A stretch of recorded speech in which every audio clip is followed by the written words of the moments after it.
Hello' guys, আছাম maths master YouTube চেনেলটোলৈ তোমালোকক মই স্বাগতম জনালোঁ। 2025ত SI এক্সামত টোটেল কুৱেশ্যন আহিছিলে মেথছৰ 22টা, তাৰে 11টা আমি প্ৰথমটো ভিডিঅ'ত ডিছকাশ্যন কৰিলোঁ। নেক্সট 11টা আমি এইটো ভিডিঅ'ত ডিছকাশ্যন কৰিম। চ' অকণমানো আমি পলম নকৰাকৈ কুৱেশ্যন নম্বৰ 12টো আৰম্ভ কৰোঁ। কুৱেশ্যন নম্বৰ 12টো দিয়া আছে, এজন ল'ৰাই এটা সংখ্যাক 5/4ৰ সলনি 4/5ৰে পূৰণ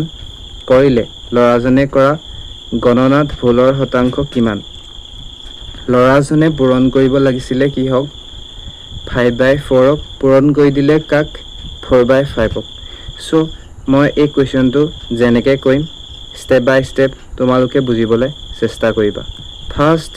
5/4টো পাতিম, নেক্সট 4/5টো আমি তাৰ তলত পাতিম। এতিয়া নেক্সট দুইটা ভগ্নাংশৰে আমি হৰকেইটা চিনাক্ত কৰিম। দুইটা ভগ্নাংশৰে হৰ, এটাত আছে 4, এটাত আছে 5, আৰু দুইটা ভগ্নাংশৰ হৰৰ LCM ল'ম। 4 আৰু 5ৰ LCM কি হ'ব 20, আৰু সেই 20এ দুইটা ভগ্নাংশকে পূৰণ কৰি দিম। নেক্সট 4য়ে 20ক কাটিম, 4 5 গুণ 20 হ'ব, আৰু এই 5টো আৰু 5 পূৰণ কৰিলে 5 5 গুণ হ'ব কি 5 5 গুণ হ'ব 25। তেনেকৈ 5এ 20ক কাটিলে 4 বাৰ যাব, 4 আৰু 4 পূৰণ কৰিলে 4 4 গুণ হ'ব 16। এতিয়া ল'ৰাজনে পূৰণ কৰিব লাগিছিলে 25এ, পূৰণ কৰিলে 16ৰে। কিমান ভুল হ'ল? 9 ভুল হ'ল। 9টো কেনেকৈ পালোঁ? 25ৰ পৰা 16টো বিয়োগ কৰি। 9 ভুল হ'ল। কিমানত ভুল হ'ল? 25ত ভুল হ'ল। নেক্সট কি উলিয়াব দিছে? আমাৰ শতাংশ ভুল উলিয়াব দিছে। চ' শতাংশৰ কাৰণে কি আহিব 100। চ' 25এ 100ক কেইবাৰ যাব 4 বাৰ। চ' 4য়ে 9 লগত পূৰণ কৰিলে 4 9 গুণ কি হ'ব 36। 36 শতাংশ ওলালে। অপশ্যন নম্বৰ কোনটো শুদ্ধ হ'ব? অপশ্যন নম্বৰ এ। চ' আমি নেক্সট কুৱেশ্যনলৈ আগবাঢ়োঁ। আটাইতকৈ ডাঙৰ 4 অংকৰ সংখ্যা যিটোক 12, 15 আৰু 18 আৰু 27ৰে সম্পূৰ্ণভাৱে হৰণ কৰিব পৰা যাব সেইটো হ'ল। এটা কথা আমি জানিব লাগে। কি জানিব লাগে? 12য়ে কোনোবা এটা সংখ্যা কেতিয়া হৰণ যাব? যেতিয়া 12ৰ উৎপাদক। চ' তেনেকৈ নুবুজোঁ। 12য়ে কোনোবা এটা সংখ্যা যদি হৰণ যাবলৈ হয় তেন্তে তাৰ উৎপাদকেও সেই সংখ্যাকেইটা কি কৰিব লাগিব? হৰণ যাব লাগিব। 12ৰ উৎপাদক কি আছে? 12ৰ উৎপাদক আছে 2, 3, 4 আৰু 5। 12ৰ উৎপাদক 5 নহয়, নিজে 12। চ' 2, 3, 4, 12 হৈছে 12ৰ কি উৎপাদক। আৰু বহুতে উৎপাদক মানে কি সেইটো নাজানিব পাৰে। উৎপাদক মানে হৈছে 12ক কিহে কিহে হৰণ যায়। আকৌ মই এবাৰ ৰিপিট কৰি দিছোঁ। 12য়ে যদি কোনোবা এটা সংখ্যাক হৰণ যায় তেন্তে তাৰ উৎপাদককেইটাইও সেই সংখ্যাটোক কি হ'ব? হৰণ যাব। তেন্তে এতিয়া অপশ্যনত চেক কৰিম। অপশ্যন নম্বৰ মই বি আৰু ডিত দেখিলোঁ একেবাৰে লাষ্টৰ ডিজিটটো আছে 5। তেন্তে 2য়ে এই দুটা অপশ্যনক হৰণ নাযায়। তেনেহ'লে অপশ্যন দুইটা কি হ'ব? অপশ্যন নম্বৰ ডি আৰু অপশ্যন নম্বৰ বিটো ভুল হ'লেই। নেক্সট 3 চেক কৰিম। নেক্সট অপশ্যনকেইটা চেক কৰিম। নেক্সট অপশ্যনক মই জানো 2য়ে হৰণ যায় বুলি, কাৰণ যিহেতু 0 আৰু 0 আছে। তেন্তে নেক্সট মই কিহে চেক কৰিম? 3য়ে চেক কৰিম। 3য়ে অপশ্যন নম্বৰ 1 হৰণ যাব নাযাব। ডিভিজিবিলিটি এটা ৰুল আছে। 3য়ে কোনোবা এটা সংখ্যা কেতিয়া হৰণ যায়? যেতিয়া সেই গোটেইকেইটা সংখ্যা যোগ কৰি দিওঁ। চ' মই আকৌ এবাৰ বুজাই দিছোঁ। এক্সাম্পল 3 1 2 3 1 2 2 1 3 1 2 1ক তিনিয়ে খন যায় নে নাযায় আমি কেনেকৈ চেক কৰিব পাৰিম এই ডিজিটকেইটা যেনেকৈ 3 1 2 আৰু 1 গোটেইকেইটা কি কৰি দিম যোগ কৰি দিম ওকে 3 1 কি হ'ব 4 4 2 কি হ'ব 6 6 1 7 এতিয়া আমি গোটেইকেইটা যোগ কৰি কি পালোঁ 7 পালোঁ সো 7ক এই 7ক তিনিয়ে খন যায় নাযায় 7ক তিনিয়ে খন নাযায় তেন্তে এই গোটেই সংখ্যাটো কি হ'ব তিনিয়ে খন নাযায় এই কনসেপ্টটোকে আমি এই অপচনকেইটাত এপ্লাই কৰিম সো 9 7 আৰু 2 যোগ কৰি দিম 9 9 7 16 16 দিয়ে 18 তেতিয়া 18ক কি পালোঁ যোগ কৰি 18 পালোঁ 18ক তিনিয়ে খন যায় নাযায় যায় তেন্তে এই গোটেই সংখ্যাটোকে কিহে খন যায় তিনিয়ে খন যায় তেন্তে অপচন নম্বৰ এ টোক 2ও যায় 3ও যায় নেক্সট অপচন নম্বৰ সি টোক চেক কৰিম তেনেকৈ 9 9 7 কি হ'ব 16 আকৌ 16 লগত 3 যোগ কৰিলে হ'ব 19 19ক তিনিয়ে খন যায় নে 19ক তিনিয়ে খন নাযায় সো তেনেহ'লে অপচন নম্বৰ কোনটো অপচন নম্বৰ সি টো ভুল হৈ থাকিলে সো অপচন নম্বৰ কোনটো শুদ্ধ হ'ব অপচন নম্বৰ এ টো শুদ্ধ হ'ব বাকিকেইটা চেক কৰিব কোনো প্ৰয়োজন নাই next question number 14 question number 14 টো মই এবাৰ নিজে লিখি লওঁ কেনেকৈ দিয়া আছে প্ৰথমে এনেকৈ দীঘলকৈ দিয়া আছে √10 প্লাছ √25 প্লাছ √108 প্লাছ √154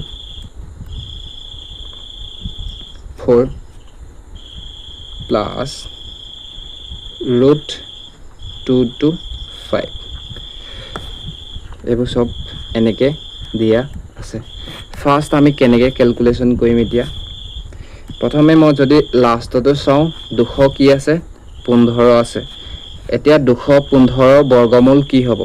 215 বৰ্গমূল 225 আছে 225 বৰ্গমূল কি হয় 225 বৰ্গমূল হয় 15 কাৰণ 15 পূৰণ কৰিলে আমি কি পাওঁ এই 225 টো পাওঁ তেন্তে 225 বৰ্গমূল কি হ'ব 15 তেন্তে 225 জেগাত মই কি লিখি দিব পাওঁ এতিয়া 225 জেগাত মই এডখত কি লিখিব পাওঁ 15 তেন্তে 15 আৰু 154 যোগ কৰিলে কি হয় 15 আৰু 154 যোগ কৰিলে কি পায় 169 পায় কি পায় 169 তেতা এটা দুটাক যোগ কৰি মই কি পালো 169 পালো 160 কি পালো 9 তেতিয়া এতিয়া ৰুটৰ ভিতৰত কি আছে 169 তেতে 169 100 কি আছে 69 তেন্তে 169 বৰ্গমূল কি হয় 169 13 পূৰণ কৰিলে আমি কি পাওঁ 169 তেতে 169 বৰ্গমূল কি হ'ব 13 হ'ব তেন্তে মই ইয়াৰ ৰুটটো উঠাই পিনি কি লিখিম আমি 13 লিখিম এটো কি হৈ গ'ল 13 তেন্তে 108 আৰু 13 যোগ কৰিলে কি হয় 108 আৰু 13 যোগ কৰিলে নেক্সট যোগ আছে ন হে দুটা মাজত যোগ আছে 108 আৰু 13 যোগ কৰিলে কি হ'ব 121 হ'ব কি হ'ব 121 হ'ব যোগ কৰি চাবা 121 পাবা সো হেডৰ দুইটা জায়গাত মই এটা দুইটা ক্যালকুলেশন কৰি পিনি কি পালো 121 পালো এতিয়া নেক্সট সাম 121 বৰ্গমূল কি হয় 121 বৰ্গমূল সবে জানে কি হয় 11 হয় তেন্তে মই ৰুট উঠাই পিনি কি লিখিম 11 লিখিম নেক্সট 25 আৰু 11 কি হৈ আছে যোগ হৈ আছে 25 আৰু 11 যোগ কৰিলে আমি কি পাম 25 আৰু 11 যোগ কৰিলে 36 পাম 36 তেন্তে 36 বৰ্গমূল সবে জানে 36 বৰ্গমূল কি হয় 36 বৰ্গমূল হয় 6 তেন্তে গোটেই ৰুটটো উঠাই পিনি মই কি লিখিম 6 লিখিম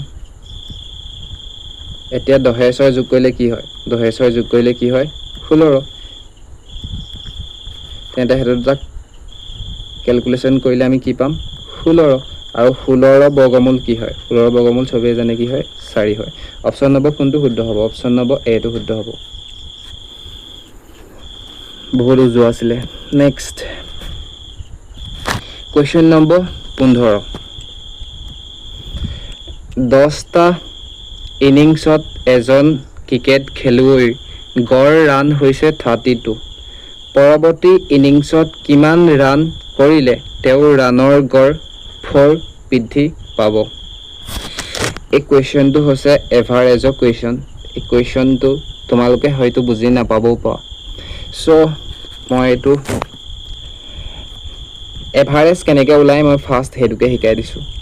এভাৰেজ উলিয়াব হ'লে কোনোবাই আমাক উলিয়াব দিলে যেনিবা সংখ্যা কেইটামান দিলে 2 বোলে 3 4 বোলে 6 এভাৰেজ উলিয়াবলৈ মানে গড় উলিয়াবলৈ দিলে যেনিবা গড় কেনেকৈ উলিয়াবা তোমালোকে একেবাৰে সিম্পল ফাৰ্ষ্ট কি কৰিবা এই গোটেই সংখ্যাকেইটা যোগ কৰি পিনি এইডোখৰত পাতিবা সো তেনেহ'লে মই যোগ কৰোঁ 3 2 কি হ'ব 5 আৰু 6 4 কি হয় 10 5ৰ লগত 10 যোগ কৰিলে কি হ'ব 5ৰ লগত 10 যোগ কৰিলে 16 হ'ব এনেকৈ আজডাল পাতি ওপৰত কি পাতিবা এই গোটেইকেইটা যোগ কৰি পিনি এইডোখৰত পাতিবা নেক্সট কেইটা সংখ্যা তুমি যোগ কৰিছা 1 2 3 4টা তুমি 4টা অংক যোগ কৰিছা ন সেই তলত কি বহিব তেতিয়া তলত বহিব 4 সো 4 এতিয়া 16 খন কৰিবা 4 4 গুণ কি হ'ব 16 তেনে এই গোটেইকেইটা সংখ্যাৰ গড় কি ওলালে বা এভাৰেজ কি ওলালে 4 সো এভাৰেজ এনেকৈ উলিয়ায় সো প্ৰথমে মই এভাৰেজ কেনেকৈ উলিয়াই শিকালো নেক্সট ইয়াৰ শৰ্টকাটো আছে সময় আহিলে মই তোমালোকক শৰ্টকাটো শিকাম সো 10 ইনিংছত এজন ক্ৰিকেট খেলুৱৈ গড় ৰান হৈছে 32 এতিয়া 10 ইনিংছ টোটেল কিমানটা ইনিংছ 10 ইনিংছত গড় হৈছে এভাৰেজ হৈছে 10 ইনিংছত এভাৰেজ হৈছে কি 32 ওকে ডান হেতু কথাটো বুজিলো নেক্সট পৰৱৰ্তী ইনিংছত কিমান ৰান কৰিলে তেওঁৰ ৰানৰ গড় 4 বৃদ্ধি পাব ওকে প্ৰথমে আছিলে 10টা ইনিংছত যোনটো গড় আছিলে বা এভাৰেজ আছিলে 32 আছিলে এতিয়া নেক্সট কিমান ৰান কৰিব লাগিব এটা কিমান ৰান কৰিব লাগিব যাতে তেওঁৰ ৰানৰ গড় কিমান বৃদ্ধি পায় 4 বৃদ্ধি পায় তেন্তে এতিয়া নতুনকৈ এভাৰেজটো কিমান হ'ব 4 বৃদ্ধি কৰিলে আগতে প্ৰথমে 32 আছিলে এতিয়া 4 বৃদ্ধি কৰিব গৈছে 32ৰ লগত 4 যোগ কৰিলে কি হ'ব 36 ওকে এতিয়া মই এটা কথা জানো কি জানো যে এভাৰেজ কেনেকৈ উলিয়ায় এভাৰেজ প্ৰথমে জানো এভাৰেজ মানে হৈছে এই 10 ইনিংছটো তলত বহিব ন আৰু এইডোখৰত যোনটো সংখ্যা আছিলে এই 10ৰ লগত ক্যালকুলেশন কৰি পিনিহে কি পাছো আমি 32 পাছো তেন্তে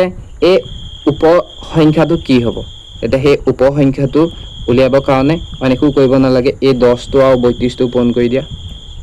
10 আৰু 32 পূৰণ কৰিলে কি হ'ব 10 আৰু 32 পূৰণ কৰিলে কি হ'ব অকমান মহাই লওঁ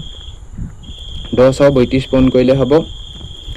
320 সো তেনেহলে আমি 10 এ 320 কাটি পিনিহে কি পাছো 32 পাছো সেই কথাটো গম পালো কাৰণ মই ষ্টাৰ্টিংতে এভাৰেজ কেনেকৈ উলিয়াই হেতু শিকাই লৈছিলো এতিয়া কি কৈছে নতুনকৈ আমাক যোনটো এভাৰেজ লাগে হেতু কিমান লাগে আমাক 36 লাগে তেনেহলে 36 এতিয়া 10 ইনিংছটো খেলিলে এতিয়া আৰু এক ইনিংছ খেলিব ন কাৰণ পৰৱৰ্তী ইনিংছত কিমান ৰান কৰিলে তেওঁ ৰান গড় 4 বৃদ্ধি হ'ব বুলি কৈছে তেনেহলে আৰু এক ইনিংছ খেলিব তেতিয়া এডোখৰ তলত কি বহিব প্ৰথমে 10 ইনিংছটো খেলিলে এতিয়া আৰু এক ইনিংছ খেলাৰ কথা কৈছে তেতিয়াহলে 11 ইনিংছ হ'ব তেন্তে এই 11 মই এডোখৰত কি কাটি এডোখৰত কি সংখ্যা বহিব যাতে কাটি কৈ এভাৰেজ কি পাওঁ 36 পাওঁ তেনে অইন একো কৰিব নালাগে কৈছিলো কেনেকৈ কৰিব লাগে 11 36ৰ লগত পূৰণ কৰি দিলে হয় সো 11 36ৰ লগত পূৰণ কৰিলে প্ৰথমে 6 বহিব 6 আৰু 3 9 বহিব এন 3 বহিব সো মই 3 এ 11ৰ লগত কি কৰি দিলো পূৰণ কৰি পিনি এডোখৰত বহাই দিলো 396 সো মই এটো শিকাই দিছো 396 কেনেকৈ মই হৰণ কৰিলো এই 11 কোনোবা এটা সংখ্যাৰ লগত যদি পূৰণ কৰিবলৈ দিয়ে তেন্তে অইন একো কৰিব নালাগে প্ৰথম ডিজিটটো বহাব লাগে প্ৰথম ডিজিটটো কি আছে 6 বহালা নেক্সট এই 6 আৰু 3 যোগ কৰি দিবা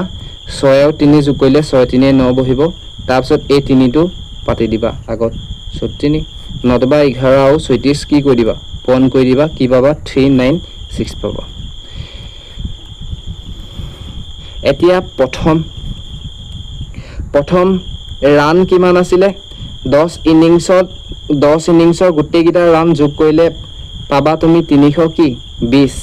এতিয়া 11 ইনিংছ খেলিলে গোটেইকেইটা ৰান যোগ কৰি দিলে পাবা কি 396 তেনেহলে এতিয়া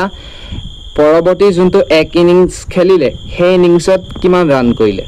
তেনেহলে 396 পৰা আমি কি মাইনাস কৰি দিম 320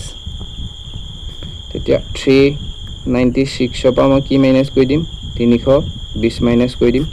এটো 6 পৰা শূন্য গলে থাকিব কি 6 সো অপচন নম্বৰ ডি তে অকল ইউনিট ডিজিটত 6 আছে কি একেবাৰে লাষ্ট ডিজিটত 6 আছে তেনেহলে আমি পৰীক্ষাত এনেকৈ ফটককে আমি টিক মাৰি থৈ গুছি আহিব পাওঁ সম্পূৰ্ণ হেৰা ক্যালকুলেশন কৰি থাকিব প্ৰয়োজন নাই তথাপিও মই যেহেতু তোমালোকক শিকাব লাগে হেবাবে ক্যালকুলেশনটো কৰি দিছো 6 পৰা শূন্য গলে থাকিব কি 6 থাকিব 9 পৰা 2 গলে থাকিব কি 7 থাকিব আৰু কি ওলালে এনসাৰ 76 অপচন নম্বৰ কোনটো শুদ্ধ হ'ব অপচন নম্বৰ ডি টো শুদ্ধ হ'ব কোৱেশ্চন নম্বৰ 16 এজন মানুহ তেওঁৰ পুত্ৰতকৈ বয়সত 24 বছৰ ডাঙৰ ওকে এতিয়া আমি পুতেকৰ বয়সটো নাজানো সো হেতু কাৰণে পুতেকৰ বয়সক আমি কি বুলি ধৰিলো পুতেকৰ বয়সক ধৰিলো x বুলি ওকে তেন্তে মানুহজনৰ বয়স কি হ'ব মানুহজন তেওঁৰ পুতেকৰ বয়সতকৈ 24 বেছি পুতেকৰ বয়সক মই x বুলি ধৰিলো বৰ্তমান বয়সক তেনেহল মানুহজনৰ বয়সক মানুহজন মেনজনৰ বয়স কিমান হ'ব তেতিয়া x প্লাস কি হ'ব 24 কাৰণ পুতেকতকৈ কিমান বছৰ ডাঙৰ হ'ব লাগিব 24 বছৰ পুতেকৰ x বছৰ হলে মানুহজনৰ কি হ'ব x প্লাস কি হ'ব 24 নেক্সট কি কৈছে এতিয়া নেক্সট কৈছে 2 বছৰৰ পিছত এতিয়া 2 বছৰৰ পাছত তোমালোকে এই কথাটো নিজে ভাবিছো তোমালোকৰ মই এক্সাম্পল দি দিছো তোমালোকে ধৰি লোৱা তোমালোকৰ বৰ্তমান বয়সটো 10 বছৰ তেন্তে 2 বছৰৰ পাছত তোমালোকৰ বয়স কিমান হ'ব তোমালোকে জানা 12 বছৰ হ'ব বুলি মানে কি কৰিব লাগে যোগ কৰিব লাগে কি যোগ কৰিব লাগে 2 যোগ কৰিব লাগে তেন্তে পুতেকৰ বয়স আছিল x বছৰ দেউতাকৰ মানে মানুহজনৰ বয়স আছিল x প্লাস 24 বছৰ এতিয়া আমি কাৰ কথা এতিয়া কিহৰ কথা পাতিছো 2 বছৰ পিছৰ কথা তেতিয়া দুইটাকে আমি কি 2 বছৰ পাছলৈ লৈ যাম তেতিয়া 2 বছৰ পাছত এতিয়া যদি পুতেকৰ বয়স x হয় 2 বছৰ পাছত পুতেকৰ বয়স কি হ'ব x প্লাস 2 হ'ব তেনেকে বাপেকৰ বয়স খলগতো আমি কি কৰি দিব লাগিব 2 বছৰ পাছলৈ নিবলৈ কাৰণে কি যোগ কৰি দিব লাগিব 2 যোগ কৰিব তেতিয়া 24 ৰ লগত 2 যোগ কৰিলে কি হ'ব 26 তাৰ পিছত কি কৈছে 2 বছৰ পিছত মানুহজনৰ বয়স ওকে এজন হল মানুহজনৰ বয়স 2 বছৰৰ পিছত মানুহজনৰ বয়স পুত্ৰৰ বয়সৰ দুগুণ হ'ব এই পুত্ৰৰ বয়সৰ কি হ'ব বুলি কৈছে দুগুণ হ'ব ওকে পুত্ৰৰ বয়সক মই কি কৰি দিম দুগুণ কৰি দিম তেতিয়া ইকুৱেশ্যন এটা বনি গল তেতিয়া হলে 2x ৰ লগত পূৰণ কৰিলে কি হ'ব twice x হ'ব আৰু 2 2 লগত পূৰণ কৰিলে কি হ'ব 2 দুগুণ 4 হ'ব সমান চিহ্ন ইপাই কি আছে x প্লাস কি আছে 26 আছে সো তেনেহলে মই এই মাজগিটা এইগিটা কাটি পিনি ক্যালকুলেশন কম সো এইগিটা ইকুৱেশ্যনটো কাটি দিছো এতিয়া অকল ক্যালকুলেশন কৰিবলৈ আছে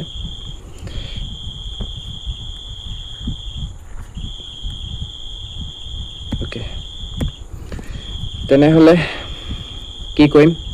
এটো twice x এ x টো সমান চিহ্ন এটো সাইডে আহিলে মাইনাসত হয় তেতিয়া twice x পৰা x গুছি গলে থাকিব কি অকল x আকৌ এটো একেভাবে কৰি দিলো এ x টো সমান চিহ্ন এটো সাইডে আনিলে কি হয় মাইনাস হয় মাইনাস x হোল 10 তেতিয়া twice x পৰা মাইনাস x গলে অকল x থাকিলে হেতেন তোমালোকে বুজি না পাবো পা শর্টকে কইলে মই কইয়ে দিছো আৰু এটো twice x টো আমি জেনেকে আছে তেনেকে বাতিম twice x এ x টো সমান চিহ্ন এইটো সাইডে লৈ আনিম যেহেতু ই সমান চিহ্ন এইটো পাৰে আছিল এইটো পাৰে আহিলে কি হ'ব -x হ'ব সমান চিহ্ন এইটো সাইডে আহিলে চিহ্নৰ পৰিৱৰ্তন হৈ যায় প্লাসত থাকিলে মাইনাসত আহি যায় নেক্সট তেনেকে 26 টো সমান চিহ্ন এইটো সাইডে আছে এইটো সাইডে লিখিম 26 এই 4 টো এইটো সাইডে লৈ যাম 4 টো এইটো সাইডে লৈ গলে কি হ'ব -4 হ'ব তেতিয়া 2x পৰা x গুচি গলে থাকিব কি only x থাকিব so 26 পৰা 4 গুচি গলে থাকিব কি 22 আৰু পুত্ৰৰ বৰ্তমান বয়সক মই কি বুলি ধৰিছিলো x আৰু x ৰ ভ্যালু কি পালো 22 তেনেহলে পুত্ৰৰ বৰ্তমান বয়স কি হ'ব 22 বছৰ অপচন নম্বৰ কোনটো শুদ্ধ হ'ব অপচন নম্বৰ ডি উত্তৰটো প্ৰথমে 8 পালি তলত কি পাতিলো 88 পাতিলো ইনটু 88 কেটা আছে 4টা লগত 0 আৰু 88 আছে 8 এগুণ কি পালো 8 8 দিঘা 88 তেনেহল এইটো গুটেটো ক্যালকুলেশন কৰি ওপৰত 1 পালো তলত 11 পালো ন হেতু আমি মোহাই পিনি 8 আৰু কি লিখিব পাও 11 ওপৰত 1 লিখিব পাও তলত কি লিখিব পাও 11 এতিয়া এই 11 এ গুটে সংখ্যাটো হৰণ কৰি দিলে আমাৰ কি হৈ যাব এনসাৰ ওলাই যাব তেতিয়া 11 এ মই 88 ক কেবা গল 8 বা আকৌ 88 ক কেবা গল 11 এ 8 বা এ খালি এ 8 টো জায়গা দেখত একনে পাতিলো নহয় হেদখত কি বহিব 0 নেক্সট এ 0 টো কত বহিবগে গৈ ইয়া ওপৰত 0 আৰু 88 ক কেবা যাব 8 বা যাব এ 8 ৰ ঘৰত একনে পাতিলো নহয় তা আগতো কি বহিবগে 0 808008 হৈ গল 808008 কোড আছে অপচন নম্বৰ এ আছে 80 কোৱেশ্চন নম্বৰ 18 এটা মুনাত 50 পইচা 25 পইচা আৰু 10 পইচাৰ মুদ্ৰাৰ সংখ্যা 4:5:9 অনুপাতত আছিল যদিহে আটাইখিনি মুদ্ৰাৰ মূল্য 830 টকা হয় তেনেহলে 25 পইচাৰ মুদ্ৰাৰ সংখ্যা কিমান আছিল সো এই কোৱেশ্চনটো আমি কেনেকৈ কৰিম ফাৰ্স্ট আমাক দিয়া আছে 50 পইচা 25 পইচা আৰু কি দিয়া আছে 10 পইচা আমি প্ৰথমে ফাৰ্স্ট কি লিখিম 50 পইচা নেক্সট লিখিম কি পইচা 25 পইচা নেক্সট কি লিখিম আমি 10 পইচা আকৌ আমি লাইনটো পঢ়িম এটা মুনাত 50 পইচা 25 পইচা আৰু 10 পইচা মুদ্ৰাৰ সংখ্যা 4:5:9 অনুপাতত আছিল কিমান এতিয়া অনুপাত কিমান দি আছে 4:5:9 ওকে 50 পইচা কেটা আছে 4টা 25 পইচা কেটা আছে 5টা 10 পইচা আছে কেটা 9টা তেনেহলে 50 পইচা যদি 4টা আছে তেন্তে 50 পইচা যদি 4টা আছে তেন্তে মোট পইচা কে টকা আছে 50 পইচা 4টা আছে তেতিয়া 4 5 গুণ 20 200 পইচা আছে মানে 200 পইচা মানে 2 টকা পয়েন্টটো বহাইলো নেক্সট 25 পইচা কেটা আছে 5টা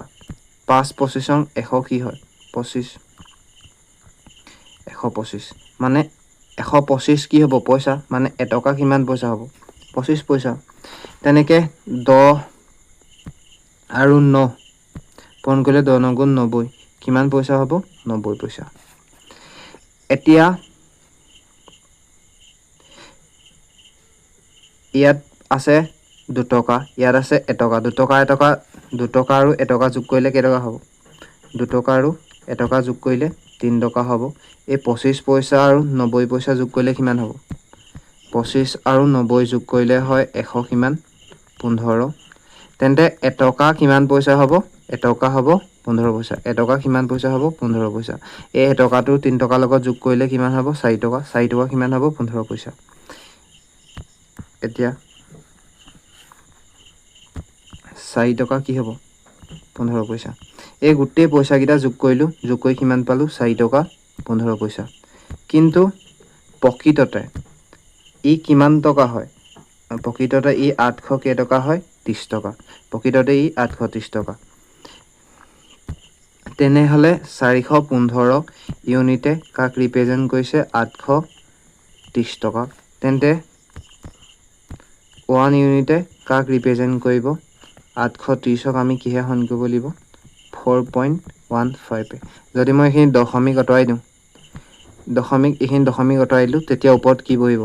100 বহিব কাৰণ দুটা আগত কি আছিলে দুটা আগত দশমিক আছিলে সেইটো কাৰণে ওপৰত কি হৈ গ'ল 100 বহিলে তেন্তে মই কিহে কাটিব পাওঁ এইটো 41ক কাটিলোঁ মই 5 5 8 গুণ 40 এক বাকি থাকিলে এইটোৰ লগত 15 হ'ল 5 3 গুণ কি হ'ব 15 আৰু 100ক কাটিলোঁ মই 100ক কিহে কাটিলোঁ 100ক কাটিলোঁ মই 5 100ক কাটিলে কিমান হ'ব 5 100ক কাটিলে 5 20 120 অ'কে 83 আৰু 83ক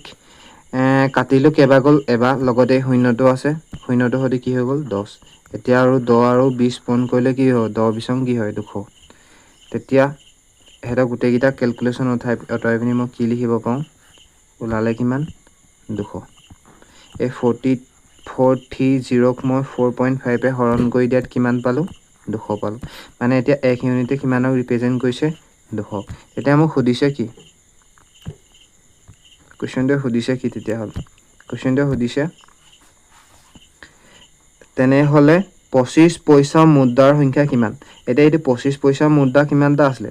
5টা আছিলে 25 পইচা মুদ্ৰা কিমানটা আছিলে 5টা মানে 5 ইউনিট আছিলে তেন্তে 1 ইউনিটে যদি ৰিপ্ৰেজেণ্ট কৰে 200 তেন্তে 5 ইউনিটে কিমানক ৰিপ্ৰেজেণ্ট কৰিব ইনটু 1 ইউনিটে যদি 200ক ৰিপ্ৰেজেণ্ট 1 ইউনিটে যদি 200ক ৰিপ্ৰেজেণ্ট কৰে তেতিয়া 5 ইউনিটে কাক ৰিপ্ৰেজেণ্ট কৰিব ইনটু কি হ'ব তেতিয়া 200 হ'ব 5 যদি 2 লগত পূৰণ কৰোঁ 5 দুগুণ 10 হ'ব লগত কেইটা শূন্য থাকিব দুটা শূন্য এনচাৰ কি ওলালে 1000 তেনেহ'লে 25 পইচা মুদ্ৰাৰ সংখ্যা কিমানটা 1000টা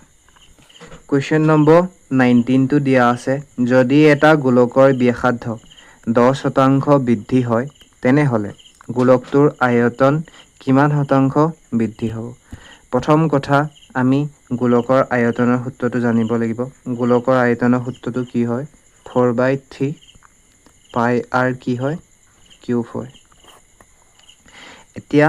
যদি এটা গোলকৰ ব্যাসাৰ্ধ 10% বৃদ্ধি হয় তেনেহ'লে গোলকটোৰ আয়তন কিমান শতাংশ বৃদ্ধি হ'ব এতিয়া প্ৰথমে দিয়া আছে গোলকৰ ব্যাসাৰ্ধ 10% বৃদ্ধি হয় প্ৰথমে এই 10% ভগ্নাংশ ৰূপটো লিখিম 10% ভগ্নাংশ ৰূপটো হয় 1/10 যদি আগতে প্ৰথম অৱস্থাত ব্যাসাৰ্ধ 10 আছিলে প্ৰথম অৱস্থাত যদি 10 আছিলে ব্যাসাৰ্ধ এতিয়া 1 বৃদ্ধি হৈ কিমান হ'বগে 11 সেইটোকে কয় 10% বৃদ্ধি হোৱা বুলি 11 তেনেহ'লে গোলকৰ আয়তনত কিমান শতাংশ বৃদ্ধি হ'ব প্ৰথম অৱস্থাত যেতিয়া ব্যাসাৰ্ধ 10 আছিলে তেতিয়া তাৰ আয়তন কি হ'ব তাৰ আয়তন আৰু নেক্সট যেতিয়া 10% বৃদ্ধি হৈ 11 হ'লগে তাৰ আয়তনৰ কিমান শতাংশ বৃদ্ধি হ'ব সেইটো সুধিছে প্ৰথমে মই যদি এতিয়া দুইটা গোলকৰ আয়তনৰ সূত্ৰটো জানো 4/3 কি হয় পাই r কি হয় কিউব ইয়াতো কি হ'ব এইটো প্ৰথমটো ব্যাসাৰ্ধ আৰু 10% বৃদ্ধি হোৱাৰ পাছত কিমান হৈ গ'লগে 11 তাক মই ব্যাসাৰ্ধৰ নামটো দিলোঁ r2 তেনেহ'লে ছেকেণ্ডটো 4/3 কি হ'ব এইটো পাই r2 কি হ'ব কিউব এতিয়া মই এটা কথা মন কৰিছোঁ যে ইয়াতো কি মন কৰিছোঁ ইয়াতো 4/3 আছে ইয়াতো 4/3 আছে তেনেহ'লে মই দুইটাকে কি কৰি দিম কেনচেল আউট 4/3 কাটি দিলোঁ 4/3 কি কৰিলোঁ কাটি দিলোঁ লগতে পাইটো কাট খাই গ'ল নেক্সট ইয়াতো পাই আছে মই কি কৰি দিলোঁ কাটি দিলোঁ এতিয়া আকৌ বহুতে এই r আৰু কাটিব বিচাৰিব r এইটো কাৰণেই নাখায় কাৰণ এইটো r1 হয় এইটো কি হয় r2 হয় মানে r1 ব্যাসাৰ্ধও বেলেগ r2 ব্যাসাৰ্ধও কি হয় বেলেগ তেনেহ'লে কি হ'ব r1ক কিউব কৰিলে r1ক কিউব কৰিম মানে 10ক কিউব কৰিলে কি হ'ব 10ক কিউব যদি কৰি দিওঁ 10ৰ ওপৰত কিউব মানে হৈছে 10ক কিউব মানে হৈছে 10টোক 3বাৰ পূৰণ কৰা আৰু 10টোক 3বাৰ পূৰণ কৰিলে কি হ'ব 1000 হ'ব 1000 তেনেকে r2 কিউব মানে 11ক কি কোৱা কিউব কোৱা 11ক যদি আমি 3বাৰ পূৰণ কৰোঁ তেতিয়া কি হ'ব 11 121 হয়, তাৰ লগত 11 পূৰণ কৰিলে 11 পূৰণ কৰিলে 1 3 3 1 133 কি হ'ব 1 হ'ব 11ক 3 বাৰ পূৰণ কৰি চাবা কি পাবা 133 কি পাবা 1 পাবা 133 কি পাবা 1 133 1 প্ৰথমে আয়তন যেতিয়া 10 ব্যাসাৰ্ধ 10 আছিলে আয়তন আছিলে আয়তনৰ ৰেচিঅ' আছিলে কি 1000 আৰু যেতিয়া 10% বৃদ্ধি হৈ ব্যাসাৰ্ধ 11 হ'ল তেতিয়া তাৰ আয়তন হৈ গ'লগে 1331 এটা কিমান বৃদ্ধি হ'ল 1000 পৰা 1331 মানে 331 কি হৈ গ'ল 331 বৃদ্ধি হ'ল কিহত বৃদ্ধি হ'ল 1000ত বৃদ্ধি হ'ল ওকে ইনটু তলত লিখিম আমি 1000ত বৃদ্ধি হ'ল ইনটু 100ত কিমান হ'ব সো এটো ক্যালকুলেশন কৰাটো বহুত উজু হয় কি কৰিম 1000 আৰু 331 কি কৰিম পূৰণ কৰি দিম সো তেতিয়া কি হ'ব 3 3 1 আৰু এই লগত এই দুটা শূন্য বহিব দান তলত কি বহিব 1000 তেনে হলে সিম্পল কি হ'ব এটো 0 ক্যান্সেল আউট এটো 0 ক্যান্সেল আউট ওকে আমি অকল 0 গিটা ক্যান্সেল আউট কৰিলো এই 0 গিটা ক্যান্সেল আউট কৰি দিলো তেতিয়া এ 1 টো এ শূন্যটো জায়গা নামিব কি হ'ব 1 নেক্সট এ 1 টো কি হ'ব দশমিক হৈ যাব বাকি এ 3 টো কি হ'ব তলত নামি যাব 33 টো নামি যাব তেতিয়া 33 1 অপশন কোনটোত আছে 33 1 অপশন নম্বৰ কোড আছে ডি আছে তেন্তে ৰাইট আনসাৰ অপশন নম্বৰ কি হ'ব ডি নেক্সট কোৱেশ্চন নম্বৰ 20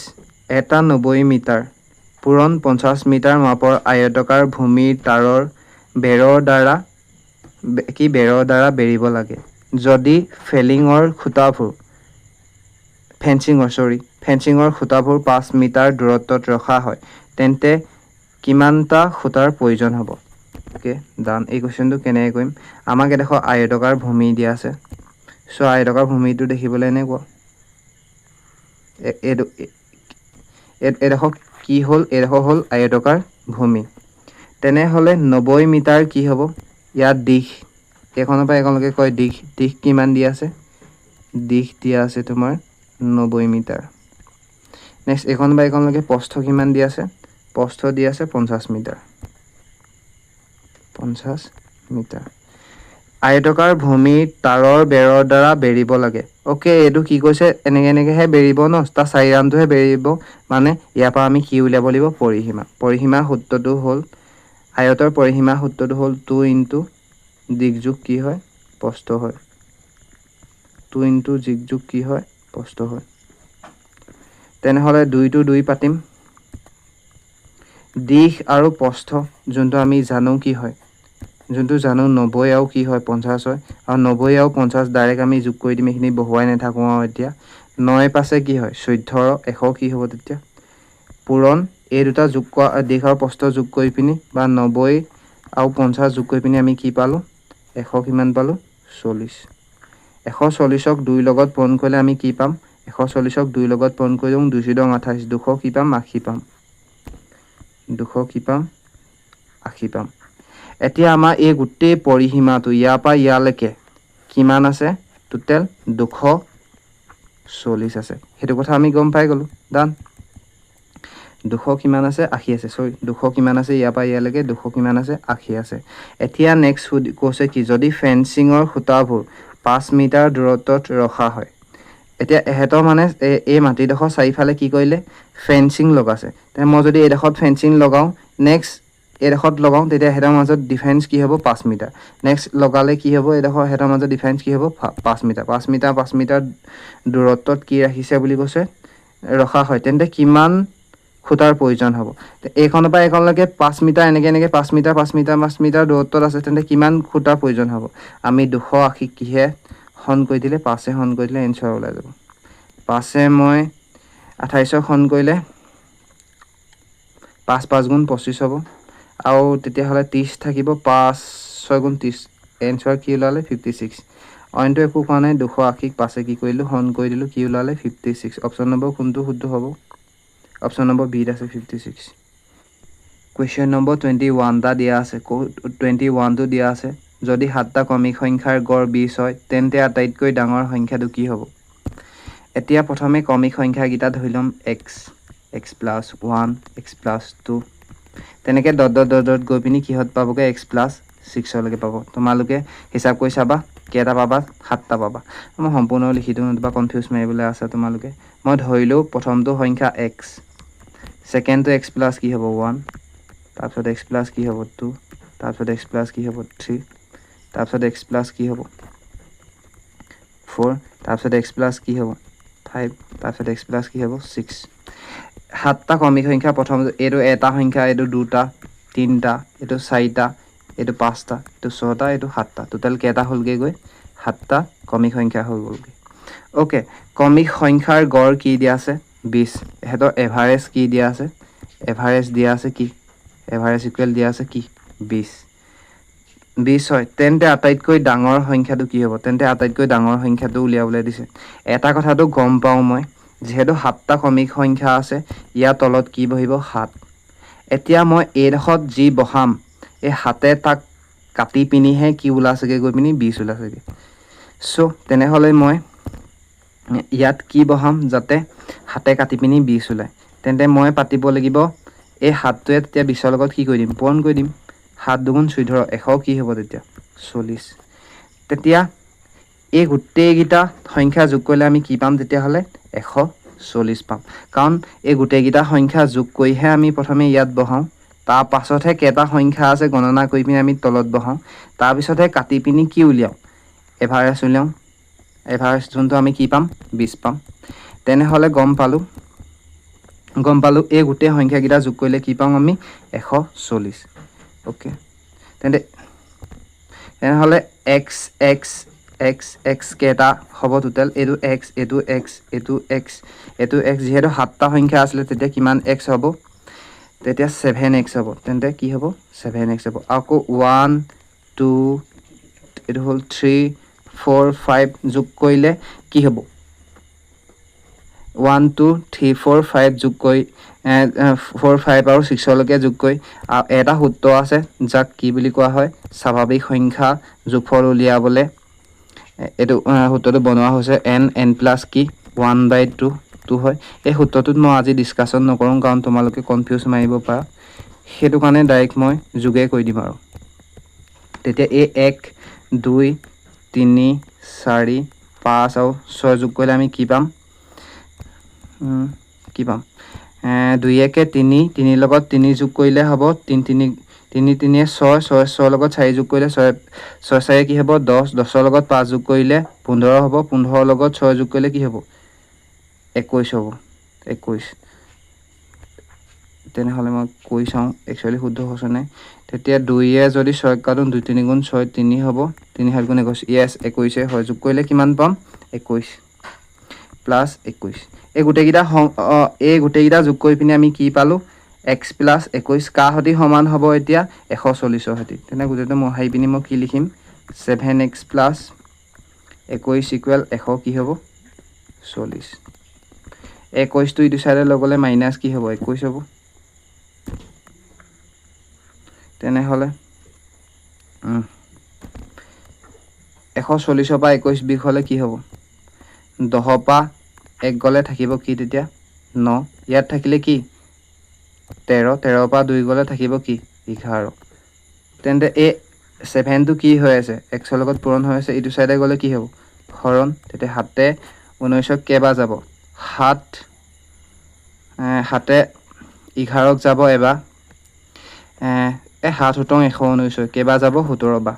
তেন্তে x ইকুৱেল আমি কি পালোঁ 17 তেন্তে আমি যদি মন কৰোঁ প্ৰথম সংখ্যাটো আছিলে x তেনেকৈ গৈ আমি একেবাৰে লাষ্টৰ সংখ্যাটো কি পাইছিলোঁ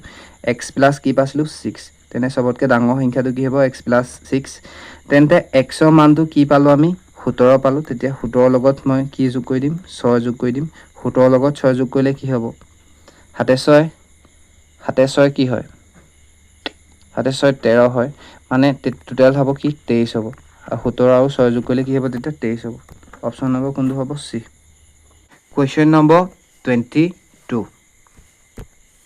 কুৱেশ্যন নম্বৰ 22 দিয়া আছে এটা সমবাহু ত্ৰিভুজ এটা বৰ্গক্ষেত্ৰ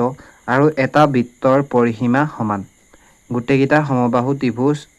বৰ্গক্ষেত্ৰ আৰু বৃত্তৰ পৰিসীমা কি দিয়া আছে সমান দিয়া আছে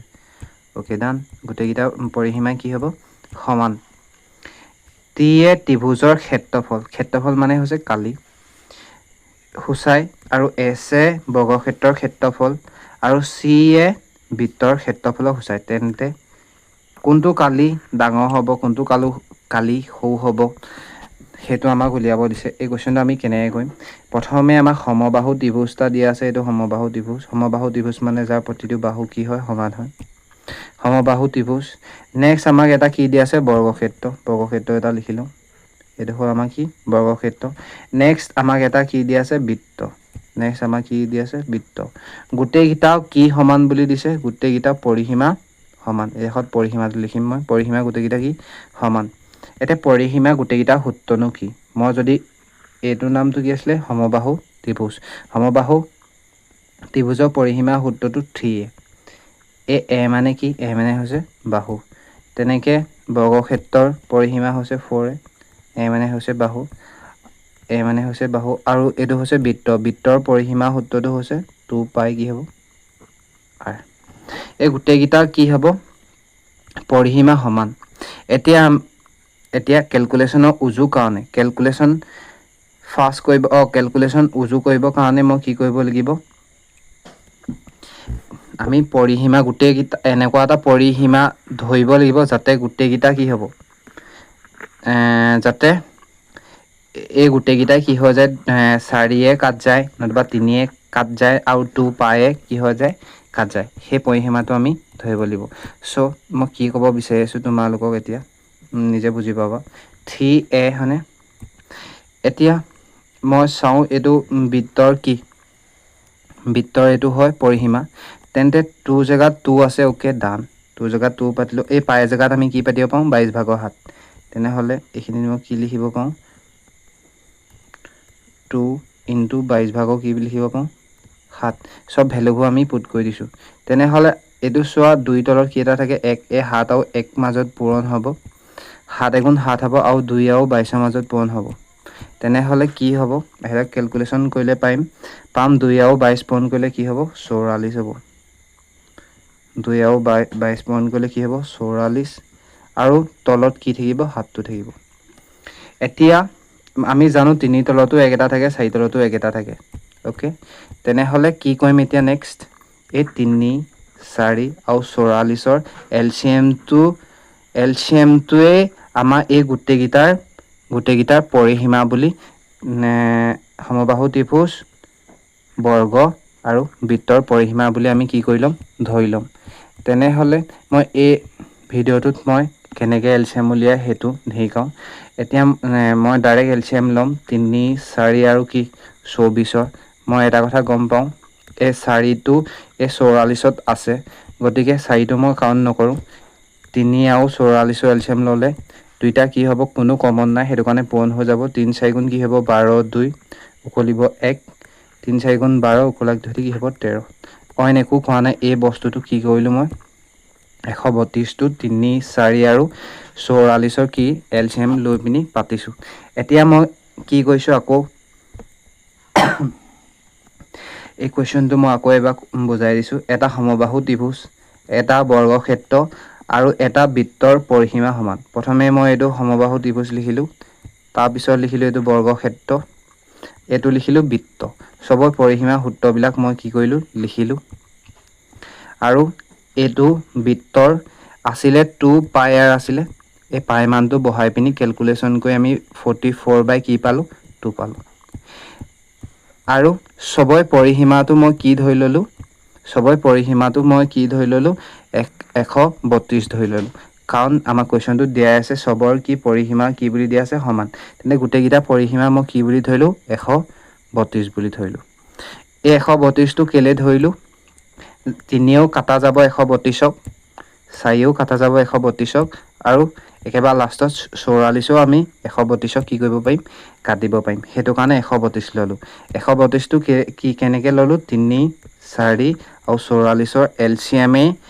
হ'ব কি হ'ব 132 ওকে তেনেহলে 3a ইকুৱেল কি আছিলে 132 তেনেহলে a ইকুৱেল কি হ'ব 3a মানে পৰিসীমা সবে পৰিসীমান নহব জানো তেতিয়া ত্ৰিভুজৰ পৰিসীমা ইকুৱেল 100 কি হ'ব 32 হ'ব তেতিয়া তিনটো কি হৈছে পূৰণ ইটো সাইডে গলে কি হ'ব হৰণ তেতিয়া 3 এ কাটিলো 3 4 গুণ কি হ'ব 12 আকৌ 3 4 গুণ 12 কি পালো আমি a ইকুৱেল 100 অকল কি পালো 44 পালো a ইকুৱেল এতিয়া ক্যালকুলেশন কৰি কি পালো মই 44 পালো a ইকুৱেল কি পালো 44 নেক্সট তেনেকে এটো 4a ইকুৱেল কি হ'ব 4a ইকুৱেল কি হ'ব 132 তেনেকে সাইডটো পূৰণ হৈ আছে সমান চিহ্ন ইটো সাইডে গলে কি হ'ব হৰণ হ'ব 4 এ যদি 13 কাটো 4 3 গুণ 12 আকৌ 4 3 গুণ 12 কি পাম অকল 33 পাম তেতিয়া a ইকুৱেল কি পালো আমি 33 পালো a ইকুৱেল কি পালো আমি 33 পালো সেম তেনেকে 44/7 r ইকুৱেল কি হ'ব 130 কি হ'ব 2 হ'ব সো তেন্তে এই হাতটো তলত আছে তলত থকা মানে হৰণ হৈ থকা ইফালে গলে কি হ'ব পূৰণ হ'ব তেতিয়া 44 r ইকুৱেল কি হ'ব 132 হ'ব 132 ইনটু কি হ'ব 7 হ'ব আৰু 44 টো r লগত কি হৈ আছে r লগত পূৰণ হৈ আছে সমান চিহ্ন মই যদি ইটো সাইডে লৈ যাও তেন্তে কি হ'ব হৰণ হ'ব হৰণ কি হ'ব 44 132 আৰু 44 দুইটাকে কিহে কাটে 11 এ কাটিলে 4 ঘং কি হয় 44 আৰু 132ক 11 বাং 132 12 বা যায় তেন্তে 4 এ আকৌ 12 গুচি যায় কেবা যায় 3 এই 3 আৰু 7 গুণ কৰিলে কি হ'ব 21 তেনে ফাইনালি আমি r ইকুৱেল কি পালো 21 এখন মই লিখিব পাওঁ তেনে হলে r ইকুৱেল কি বুলি লিখিব পাওঁ 21 r ইকুৱেল কি বুলি লিখিব পাওঁ 21 ওকে তেনে হলে এই সব মহাই দিছো যোন কিটা ইম্পৰ্টেন্ট হেৰি কিটাহে লিখিম এটা প্ৰথমে a ইকুৱেল আমি কি পালো a ইকুৱেল 144 পালো a ইকুৱেল অকল 44 পালো 44 পালো নেক্সট বৰ্গৰ বাহু ইকুৱেল কি পালো a ইকুৱেল 30 কি পালো 3 পালো নেক্সট বৃত্তৰ ব্যাসাৰ্ধ ইকুৱেল আমি কি পালো বৃত্তৰ ব্যাসাৰ্ধ ইকুৱেল আমি 21 পাছিলো r ইকুৱেল কি পালো 21 এতিয়া তেনে হলে আমি সবই সমবাহু ত্ৰিভুজ বৰ্গ আৰু কি বৃত্ত সবৰে কি উলিয়াম কালি উলিয়াম তেন্তে আমাৰ সমবাহু ত্ৰিভুজৰ কালি সূত্ৰটো কি হয় √3/4 a স্কয়াৰ হয়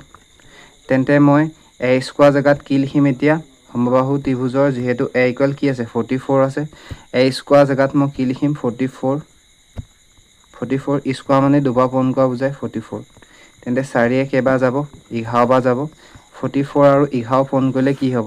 44 আৰু 11 পূৰণ কৰিলে 4 হ'ব 8 হ'ব 4 আৰু √3 লগত পূৰণ কৰিলে কি হ'ব √3 তেনে হলে এটো ক্যালকুলেশন কৰি কি পালো সমবাহু ত্ৰিভুজৰ কালি কি পালো মই 484 √3 পালো ওকে এটো কি হ'ব পালো সমবাহু ত্ৰিভুজৰ কালি পালো নেক্সট তেনেকে বৰ্গৰ কালি কি হয় বৰ্গৰ কালি বাহু স্কয়াৰ মানে a স্কয়াৰ হয় a স্কয়াৰ জাগাত কি লিখিম এতিয়া বৰ্গৰ যেহেতু a আছিলে 33 মই কেবা পূৰণ কৰিম দুবাৰ পূৰণ কৰিম 33 পূৰণ কি হ'ব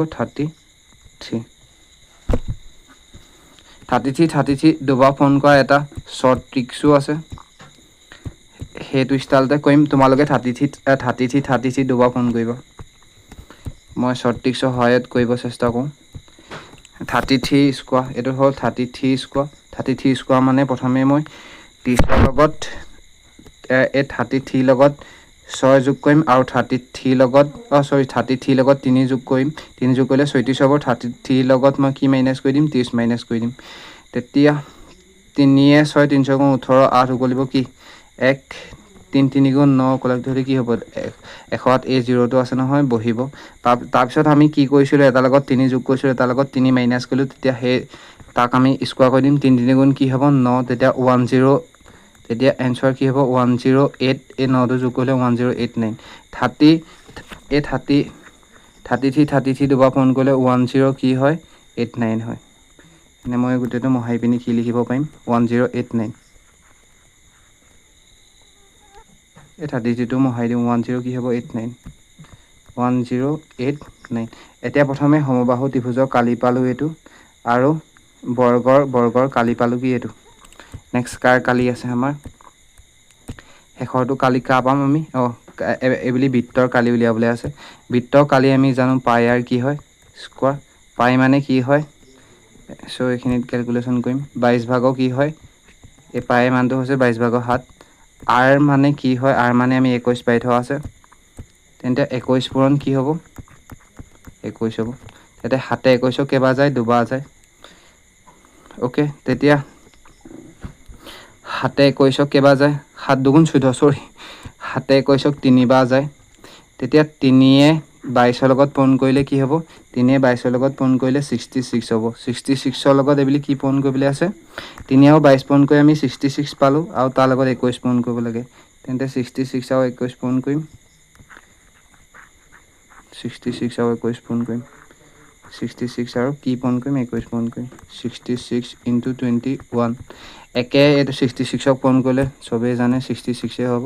2 গুণ 12 2 কলিব 1 2 গুণ 12 কলক ধৰি 13 তেন্তে কি থাকিব 6 6 2 কি হ'ব 6 7 8 হ'ব 8 হ'ব 3 আৰু 1 বহিব 3 আৰু কি বহিব 1 1386 হ'ল তেন্তে বৃত্তৰ কালি কি হ'ব বৃত্তৰ কালি আমি কি পালো 1386 বৃত্তৰ কালি আমি কি পালো